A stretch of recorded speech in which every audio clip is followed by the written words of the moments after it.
Welcome to today's episode of the Declutter Hub podcast, your channel for super easy, no-nonsense advice on how to declutter and organise your home. Please welcome your hosts, professional organisers Ingrid Jansen and Leslie Spellman.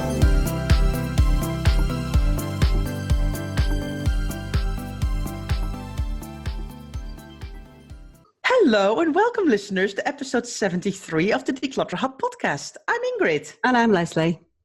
Now, before we start with the main part of the podcast, I would like to remind you of a few bits we've got going on with the Declutter Hub at the moment. We are so excited because we're starting a new challenge next Wednesday, the 26th of February. It's a 40 days, 40 items challenge, and we absolutely love it. And we are going to declutter one or more items per day from our homes. And it's all taking place over in the Facebook group, the Declutter Hub community. So come over and take a look and see whether you can be inspired to join us and declutter some items as well. Now, if you have more than 40 items to tackle, come and have a look at our members area where we guide you with step-by-step online courses through each area of your home. We have live Q&A sessions, challenges, quick wins, and of course our community chat. You can find us on members.declutterhub.com. Now in today's episode, Leslie and I are talking about toys. And this is part 3 of a 3-part series all about toys. In part 1, we spoke about decision making and honesty about toys. And in part 2, about categorizing and decluttering toys. Now, this week, we're going to talk about organizing, storing, and donating toys. Leslie, 3 whole podcasts about toys. I know it's still colossal, isn't it? It still feels colossal even in part 3. It's still quite the job, isn't it, to manage toys, which is why it's taken us all 3 podcasts to talk about it. So it's just such a huge job, really. But we have done the difficult part of it. We've done the thinking. We've looked at our emotions and habits, which is the most critical part of things. We've looked at why we are keeping toys beyond their usefulness to us or our children. We have decluttered effectively. We've thought about the categories of toys that we're going to use. So hopefully our toys are now in a good state that we can actually start putting them away. So what is the best way to actually store toys? Well, it's going to very much depend on the space that you have got, isn't it? So for some people, they have a designated place in their homes where they can store toys. Lucky you. Other people, it's somewhere in the living room or in the living areas of your home. And for other people, all the toys are kept in the children's bedrooms. And so it very much depends. And so the type of space that you've got and the amount of space that you've got is very much going to dictate the type of storage that's going to work for you. But boxes are going to be our friends. So I think we're going to talk a little bit about what types of boxes are going to work. Yes, for sure. I mean, containerization is definitely, I think, the key to go. And boxes can be really super helpful, and boxes can have a lid or don't need a lid, but it depends on how you store them. So for example, if you have a small space and you need to store different boxes on top of each other and maybe pull out one box so the children can play with one certain type of toys, then tidy it away, put the box lid back on and put it away and get something else out, and you need to stack them on top of each other, you're going to need boxes with lids. But if you have Calyx unit from IKEA, for example, then you can have boxes that don't necessarily have lids, and they can easily get the toys out and put them easily back in where they're finished playing with them. So it depends really on what kind of boxes you need as well and what kind of place you have, isn't it, Leslie? Yeah, definitely. I think the important thing to remember is that we talk all the time about barriers, don't we? So the whole idea of organising and storage thing is that tidy up at the end of a play session is easy. Well, I say easy, is easier, shall we say. And so what we don't want is we don't want any barriers to stand in the way of us or our children putting things away. And often lids on boxes, or if you have to start moving boxes one on top of the other to put things away, that is a definite barrier. And so what that makes us do then is think, oh, I haven't got time to do that at the moment, so I'm just going to put it there and I'll put it back later. So what we need to do is we really need to make it nice and easy for children to work with the storage and the boxes that we've got. So ideally, if you can, we need a bespoke piece of furniture. We've talked about a Calyx unit. I'm going to talk a little bit more about that in a minute, so that that barrier is taken away. Ideally, we don't want boxes that stack one on top of the other, because we have to lift those boxes down. But sometimes we don't have a choice. You know, we don't always have choices on what we have, and we have to make the best of the situation. Now, you talked about a Calyx unit, which we obviously both of us love. And so you may not know it as a Calyx unit, but what it is one of those square storage units from IKEA, comes in different colours. And what they have in them is they have almost like cubes that replicate drawers. So they're kind of, I think they're 30 centimetres by 30 centimetres, something like that. Ingrid, I've got that right? They're very, very useful storage and work brilliantly in a playroom because it's nice and simple. So a Calyx unit is absolutely fantastic. They come in sections of 2, 4, 8, 16 and 25. So if you can get a 25 cube Calyx unit into your playroom, then you're going to be pretty much sorted, aren't you? I've never been lucky enough to have a separate playroom, but I've worked in with different clients that have a Calyx unit, and it's really, really helpful. And also in the previous podcast, we spoke about categorizing, and that's where it gets really handy, because actually every square in a Calyx unit can be assigned to a certain category, and that's what's really helpful when either you or when your kids are older can then put stuff back. So that's really helpful. Yeah, definitely. I mean, if you can fit a 25 unit Calyx unit in your space, even if you don't utilize all of the boxes for toys, it's really, really worthwhile, because you can have smaller amounts of things in each separate compartment, and it just makes it easier for the kids to find things and then to put things away as well. So a Calyx unit is absolutely fantastic. Now, Leslie, I know I have a love for a Calyx unit as well, but actually I don't have one in my house. But what I do have is the Trofast from IKEA. And that's where you've got the little drawer system, and you've got the rails that you put the little drawers in and out. There are lids available for those plastic boxes, but I don't have any lids in my house. I just use the open boxes. And you've got them, I think, in 3 different sizes. Very small to a bit larger to very deep. So that is, for me in my house, the perfect system to use for toy categorization and storage and containerizing. So that works really well. Yeah, you know, IKEA is such a brilliant place to go for storage. I mean, I use Calyx units all over the house, you know, not just for toys, because it looks quite nice, quite neat. You can do different things. You can make it look more expensive. It can be cheap. You can label it. So it really, really is very, very versatile storage, as is the Trofast unit.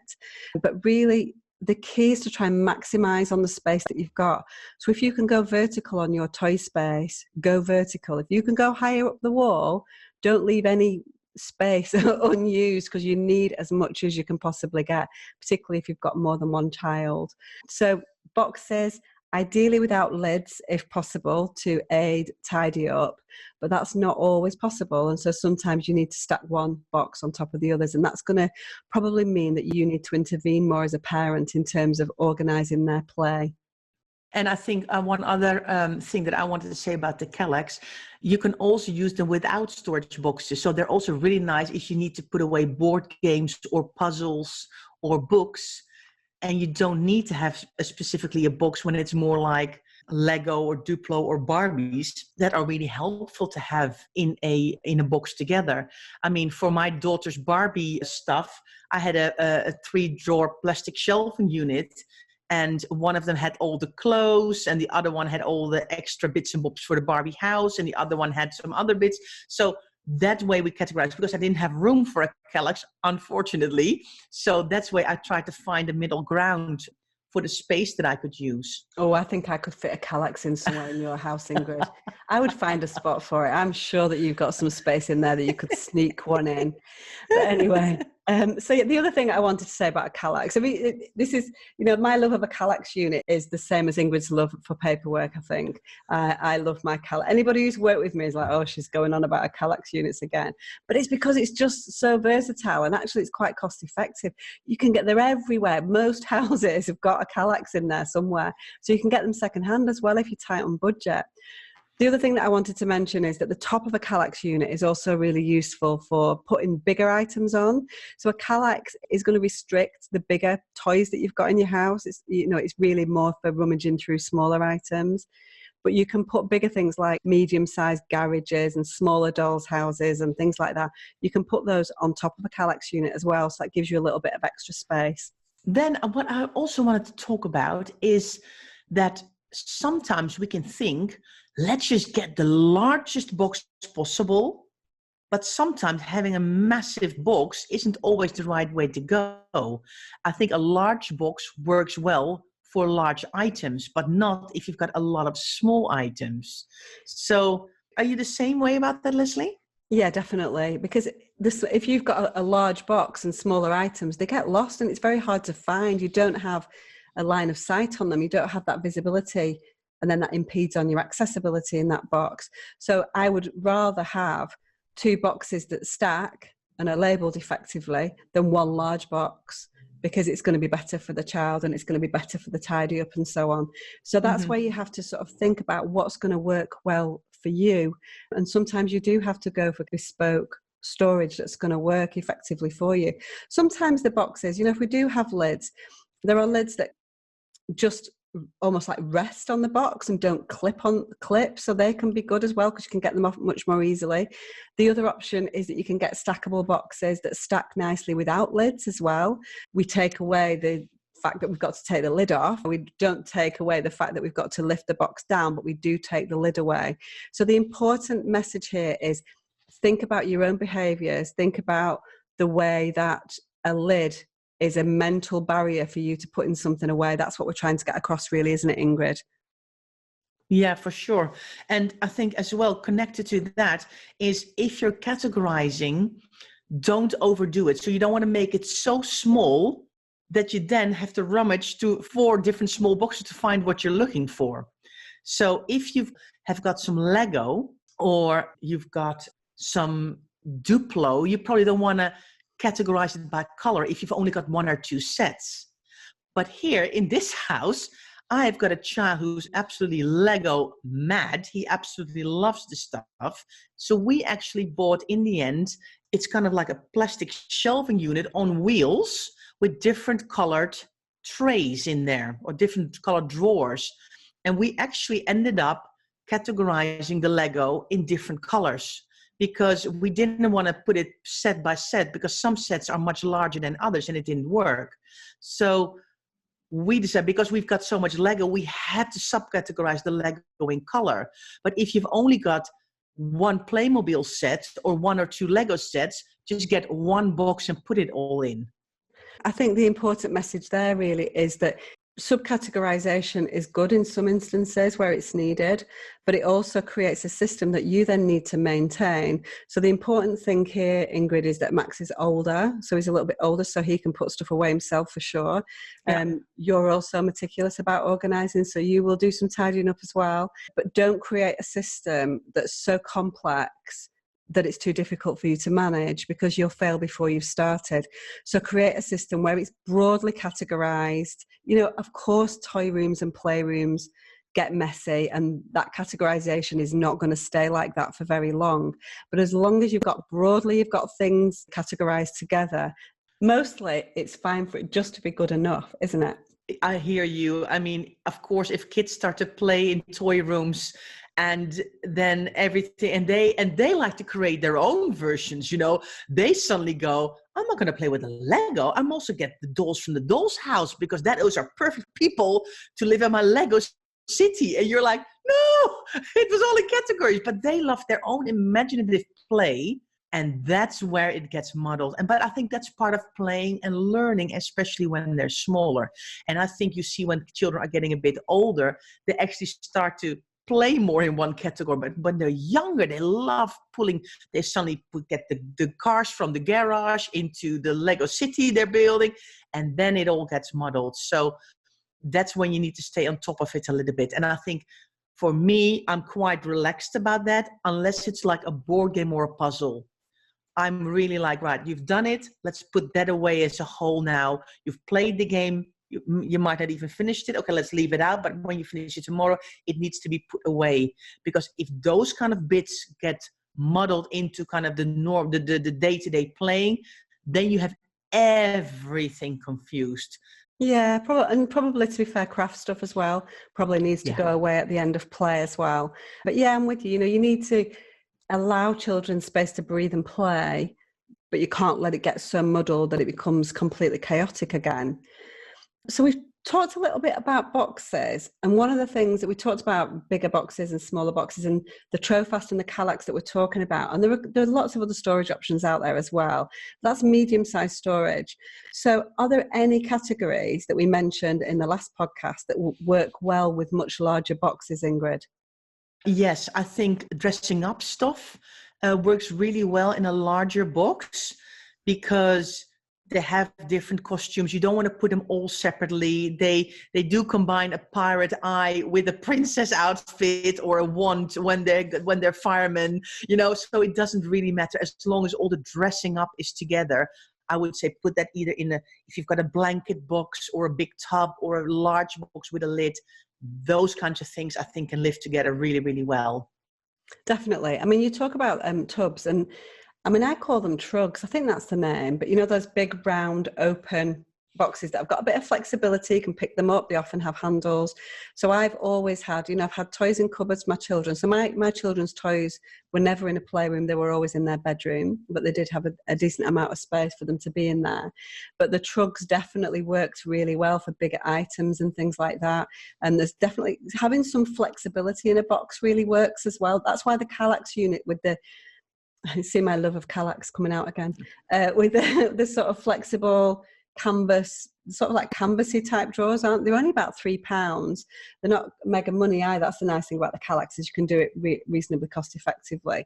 But the trug's got flexible sides, and so it's easier sometimes than having rigid sides as well. So that really makes a difference.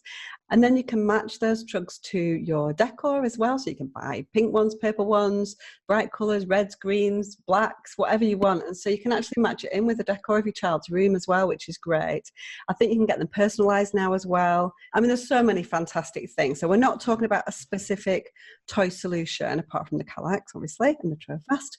But what we're talking about more is thinking about the idea about the size of box, the flexibility of the box, and the barriers that you create by using specific boxes or not. Yeah, I know exactly what you mean, Leslie, because when the children were really young and all the toys were really hard plastic and really big and chunky, I had 3 orange tubs that were really soft with the handles. We can carry them around and very easily kind of put away, and it was open so the kids could just put it in. And it was easy. So we didn't have all the bulky stuff to try and cram into a drawer that was too small. So the tubs worked really well. I think the rule really for toys is divide and conquer. You need to divide, categorize, and then you can conquer them. So really think about that when you're trying to sort out a system for your children. I think one of the problems is that we look at things like Pinterest and Instagram, and of course, these toy systems look so, so beautiful, but they take a lot of maintaining. So sometimes it just needs to be good enough. And I wanted to add to that, because you talking about this reminded me that, for example, for stationery and pencils and pens and coloring pens, shoeboxes is a perfect solution. You can either have one shoebox where all the kind of drawing stuff is in together, or if you get a bit more, you can kind of say, okay, these are the coloring pens and these are the pencils with some erasers and with a sharpener. And then you can kind of divide it out immediately. So it doesn't always have to be super fancy storage. A shoebox can be really perfect as well. Shoebox is perfect, and shoebox lids are perfect as well, as are the containers that you get from takeaways. You have your Chinese in and stuff like that. They're brilliant because they just about fit a pen in. Things like that can be great as well if you want to categorize a little bit further down, particularly things like stationery or tiny little things, you know, that people have little tops on pencils or little Peppa Pig toys, or, you know, sometimes we get really, really tiny things, don't we? What are those things called? I don't know. The first thing that comes into mind is like shoes for Barbies.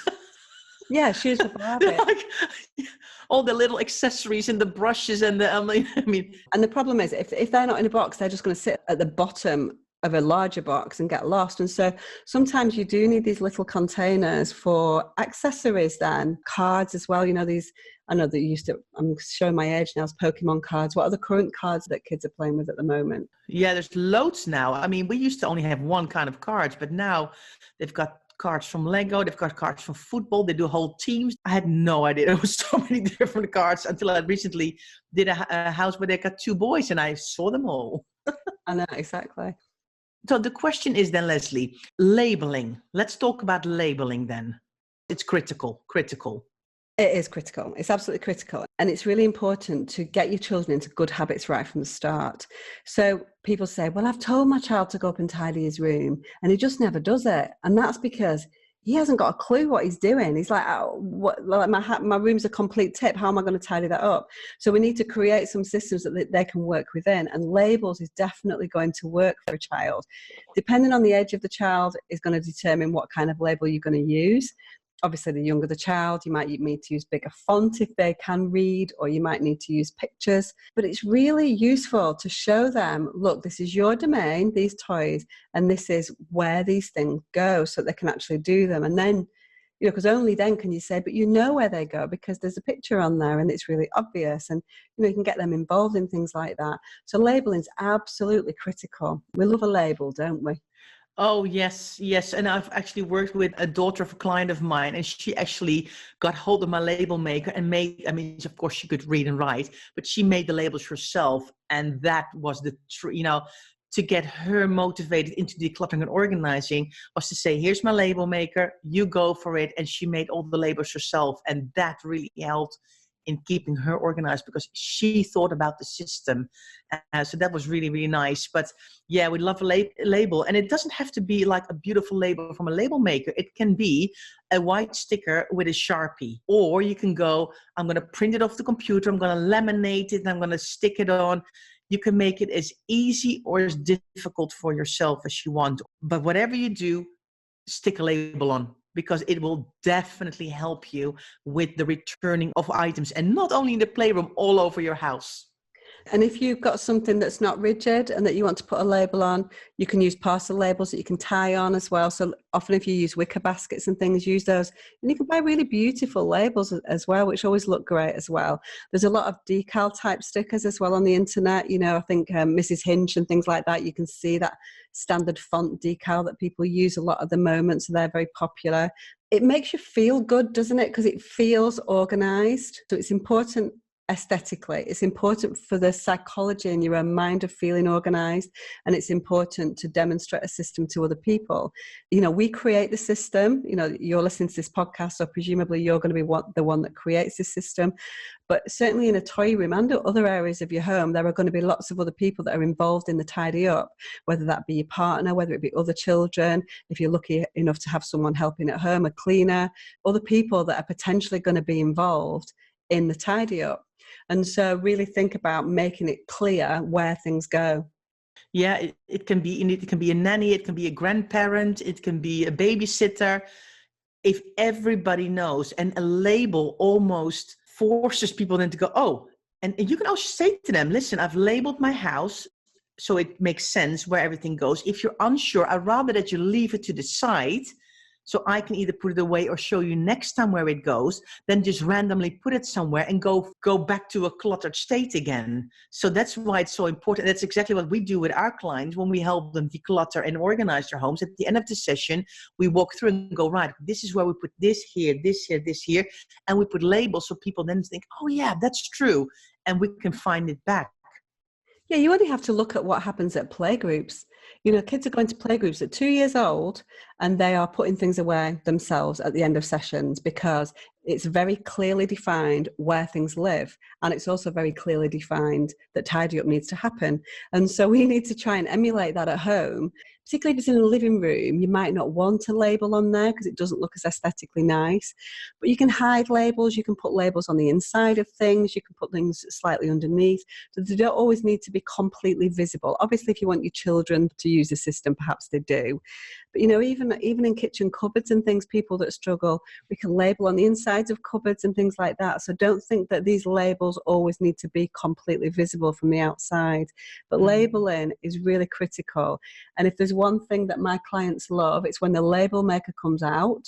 And that's a job that I often give to them, because they love making the labels. And like, oh, I love the labels. And I can guarantee by the next time I go, they will have bought a label maker, because they're not expensive, are they? They're like £25, something like that, for the label maker. But it's the tape that tends to be expensive. But they can really make or break your organization, particularly with children. Now, we've got some other good bits and bobs about storage that we wanted to share with you, and kind of organizing principles. And one of the things I thought was really good to tell everybody is, if you have board games, a lot of board games consist of a lot of small and tiny pieces. Use a freezer bag to put those in. So you can kind of put them in there together. You can Ziploc it, or a Ziploc bag. You don't have all the pieces flying everywhere. So that is one of my top tips. And for the cards, for like Monopoly cards or Monopoly Money or cards in other board games, just an elastic band just really helps to keep things together. So I really wanted to share that tip with our listeners. I mean, talking about board games and jigsaws and things like that, the other thing that can be revolutionary is that the corners of boxes quite often rip, don't they? So the corners rip. Have sellotape to hand and just reinforce it with some sellotape at the corners, so the box then becomes a box that's going to close. How often do we see those jigsaw boxes and board games that are kind of wayward and the lid falls off because the box is not contained properly, because it's ripped at the corners? So have a sellotape and sellotape the box inside and outside, and it will reinforce it, and then you don't have that problem anymore. And the other thing I actually recently created as well is that, especially with Lego, you get all the little booklets. And that's where you can see how the original set was supposed to be built. A lot of times I see those booklets within the Lego, but they rip quite easily. So have a box file or a drawer somewhere, or a shoebox where you can put all of those booklets in together. If you have a lot of those booklets, you might want to do one box file for just Lego manuals and the other one for other bits and bobs. And if you've got an expensive piece of electronic equipment for the children, you might even want to staple your receipt on the manual, so you've got everything together, and then have a second, put those in a second box file. So instead of having them loose everywhere, kind of start containerizing them as well. I think one of the things that's really important as well is to be mindful of the volumes of things that you've got. So as we mentioned before, there are some aesthetically beautiful toy solutions out there for storage, but sometimes it's more that they are aesthetically beautiful rather than practical. And so sometimes we really need to focus on the practical, particularly if it's volumes of stuff that we're trying to store. So we can't always have something that looks amazing. We have to have something that stores the amount of volumes that we've got in our homes. And one that I see quite regularly is those kind of, I don't even know what they're called, this kind of like book storage things with elastic across the front of them. So they're really quite cute. They're like the kind of things that they will have in schools as well, aren't they? But in schools they'll have both. So they'll have some with the elastic on the front, so where you can see the front cover of the book facing forwards. I wonder what they must be called, sort of display bookcases or something like that. But the problem with those is that you can't store the volumes that you can when you're putting things side by side on a bookcase. So sometimes it's more important for you to maybe get a couple of books out that you want your child to read and put them somewhere they can see, but still have those bookcases where you've got the volumes of books. You know, kids have a lot of books, and so we need to be able to store them. And so a bookcase is much more practical storage than those beautiful display bookcases. If you've got space, go for it, not a problem. But if you're tight on space, ditch the aesthetically beautiful and go for the practical. You know, I'm shaking my head, like, you can't see this, listeners, but I'm shaking my head like, yes, Leslie, yes, because I had this exact... You're nodding. I'm sorry. I'm nodding my head going, yes, this is true. This is true. Because I actually did a toy room sort with a client of mine, and she actually, with an interior designer, designed loads of cupboards. And he actually did quite well. But what he did, he actually created a part like next to a chimney breast. It was like a perfect space for a bookcase. And what they did is they put wooden bars in so you can actually display the books with the front facing forward. They have 4 kids and hundreds of books. And I'm like, this system is not working. I mean, other shelving worked really, really well, but I wasn't involved with the design because otherwise I would have picked it up immediately and gone, that's not going to work. So in the end, we took all the wooden bars out. And I think it now houses plastic cars. But I mean, it doesn't even house books because we decided that the books were all going to live up in their bedrooms and actually not in the toy room, because that's the one place they weren't reading, was in the toy room, because it was too noisy and there was too much going on. I mean, that leads me on to really think about, I worked for a client once where she was repurposing a large wardrobe for toy storage. And what we had originally was, it was if it was hanging space for a wardrobe. And so she had the boxes stacked, as we mentioned, within the wardrobe, which was fantastic. But again, those barriers were there. So I'm like, why don't we get a handyman round? Let's put a few more shelves in, and then we don't have those barriers. We can put open boxes underneath and we can really maximize on the space. So if you've got something that you need to repurpose, like a wardrobe, that you think, actually, I don't need it for clothes anymore, I'd much rather use it for toys, even if it's only temporary, don't be scared of getting a handyman round to put some more shelves in for you. It's not expensive. They can do them out of MDF. What I did when I was making my children's wardrobes upstairs, because they were sort of bespoke storage that I had in, I had rails in the top of them, which I knew that I didn't need now.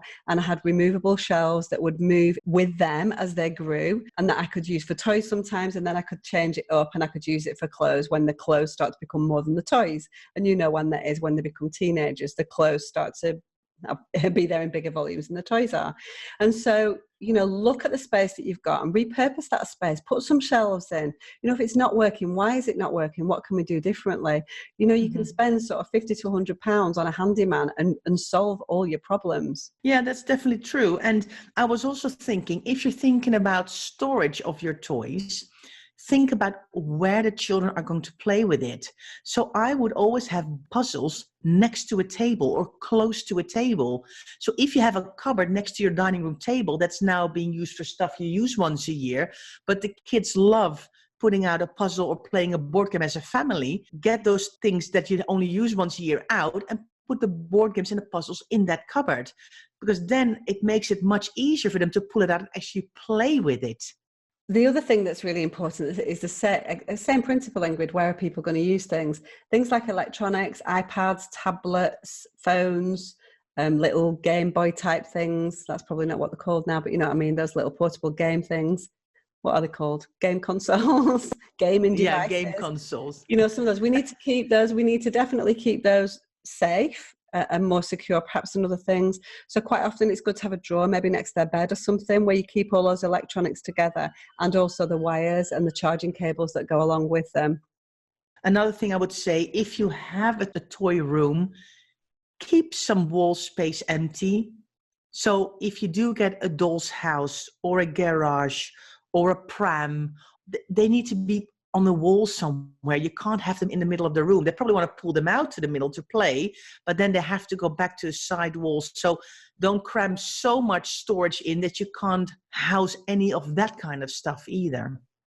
I've got one last thing that I want to say about toys, and it's quite critical, and I feel quite strongly about this. I'm going to say beware the table, the play table. Those big tables that look amazing and you really want them to work. They quite often have got things that you can play games on, or they've got roads or train tracks or something. What happens on those tables is that kids just pile stuff on top of them and never use them as a table. So you may have a child that uses those tables, but really think carefully about whether that table justifies the space that it's taking up and whether it's being used for the purpose that you intended it for. It's hard because these things are really expensive and sometimes they don't work and it's hard to let go of them. But, sometimes when I'm working with clients, I say, are they actually using it? No, it just becomes a dumping ground, exactly the same as a chair in a bedroom, same principle. If it's not working for the purpose that it's intended, to be aesthetically beautiful and for the children to play on it, ditch it and send it to somewhere else. Absolutely perfect, Leslie. And I think a perfect close to this 3-part series about toys. I've absolutely loved talking about toys with you because I think I really enjoy decluttering and organizing and categorizing and labeling toys. So for me, it gives me a lot of happiness when I see a toy room that's which is, if it's all kind of chaotic and you can kind of find everything back in the categories. It makes me really, really happy. So I've thoroughly enjoyed it. But don't worry, listeners, we will now next week go back to talking about other things than toys alone. But we really hope that you've enjoyed this toy series. Is there anything else, Leslie, that you would like to add, or shall I close off this episode? I think that's fine. I mean, I've enjoyed it too. I've grown into, as I said at the beginning, I'm not really a big toy room declutter fan, if I'm honest, because I think it's quite hard work. Not that I'm shy of hard work, I hasten to add. There's a lot of principles within this that you can apply to other types of clutter as well. You know, thinking about the boxes, thinking about the barriers, the emotional connections with stuff, the categorization, the labeling. If you don't have any children at home and you don't have to worry about toys, just think about some of the other organizing principles that we've spoken about. So listeners, are you going to tackle your toy room? We'd love to hear from you in our Declutter Hub Community Facebook group, and tell us and maybe show us with pictures what you're up to. We really appreciate you listening. And if you've got any feedback for us and want to share and leave a review, please do so. We read everything. If you'd like to get more tips and advice, please follow us on social media. We are on Instagram, Twitter and Facebook as @Declutter Hub. And like I said, we've got the lovely, supportive Facebook group community called the Declutter Hub Community. We'd love to see you there. And take a look at members.declutterhub.com to find out more about our membership. So thanks so much for listening, and see you soon. Thanks for listening to this week's episode of the Declutter Hub podcast. Check out declutterhub.com for more inspiration, and don't forget to tune in next week.